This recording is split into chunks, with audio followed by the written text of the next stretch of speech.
कुनै कुरा सजिलो हुनुभन्दा पहिला गाह्रो नै हुन्छ। गाह्रो भयो भनेर छोड्यो भने त्यो जहिले नि गाह्रो हुन्छ। नमस्कार सम्पूर्ण मित्रहरू, आज चाहिँ मैले यस शुभ बिहानीमा यहाँहरूलाई शुभ प्रभात सँगसँगै शुभ सन्देश, सकारात्मक सोच, सकारात्मक खोज। हामी सबैजनाले राम्रो कुरा देख्न, राम्रो कुरा हेर्न, राम्रो कुरा सुन्न चाहन्छौँ। तर चाहना मात्रै भएर नहुँदो रहेछ मित्रहरू, त्यसको लागि गर्नुपर्दो रहेछ। पक्कै पनि हामीलाई थाहा छ, राम्रो काम, राम्रो बानी बेहोरा, राम्रो सोच, राम्रो कर्म गर्नुको लागि अथाह मेहनत लाग्छ, कडा परिश्रम लाग्छ, सँगसँगै निरन्तरता गर्नुपर्छ भन्ने छ। आज म यहाँलाई यो सिकाउन आएको होइन, तर हामी सबैको चाहना आफू सुखी रहने, खुसी रहने, आनन्दित रहने। अब यी सुखी, खुसी, आनन्दित भन्ने शब्दमा मात्रै रह्यो क्या।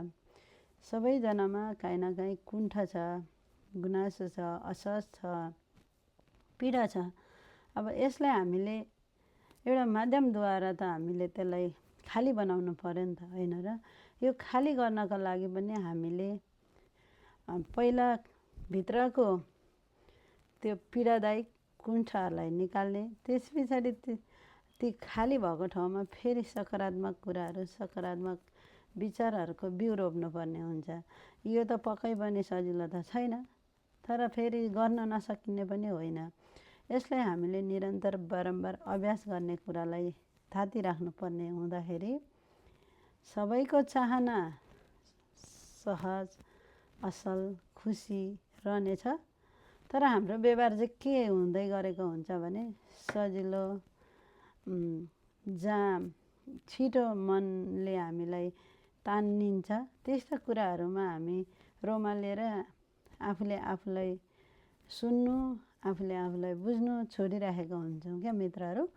त्यसले गर्दा हजुरहरूलाई मैले आज एउटा अभ्यास गर्ने, आज दिनभरि हामीलाई दिनमा कति थाउजन्ड थट आउँछ, तर तपाईँले आज दिनभरिमा कतिवटा आफूमा चाहिँ सकारात्मक सोच आएको थियो, कसैको विषयमा सोच्दा, केही काम गर्दाखेरि सोच त चलिराखेको हुन्छ, तर तपाईँलाई आफूलाई टक्क रियलाइज हुने क्या, एवेयर हुने, आज मैले यो सोच्दैछु, अहिले यो सोच्दैछु भन्ने आयो भने तपाईँले दिनमा एटलिस्ट 3 टा 5 वटासम्म राम्रो सोच आएको अनि आफू ग्रेटफुल भएको कुराहरूलाई सम्झिँदै लग्यौँ भने हाम्रो माइन्डले एकपल्टमा एउटा साइड मात्रै फोकस गर्ने भएकोले आज हजुरहरूले पनि अभ्यास गर्ने, मेरो पनि अभ्यास यो निरन्तरता। तपाईँले अभ्यास, मैले अभ्यास गर्दा हामी सबै अभ्यासमा हुन्छौँ। त्यसैले आज हामी 5 वटा कुरा आफू ग्रेटफुल भएको, हामी यहाँसम्म आउनुभन्दा अगाडि पनि त कति स्टेप पार गरेर आएको हुन्छौँ नि त, त्यही नै ग्रेटफुल हो।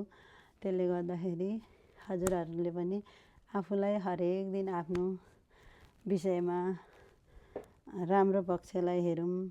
त्यसै गरेर आफ्नो वरिपरिका परिवार, साथीभाइ, छरछिमेकी, आफन्त, गुरुजनहरू, इष्टमित्र सबैको राम्रो पक्षलाई हामी केही समय निहालेर आफूले महसुस गरौँ अनि पक्कै पनि यहाँहरूको भावनामा, विचारमा केही परिवर्तन हुन्छ र आउँ हामी सबै सकारात्मक सोच, सकारात्मक खोज गरौँ है त। नमस्ते।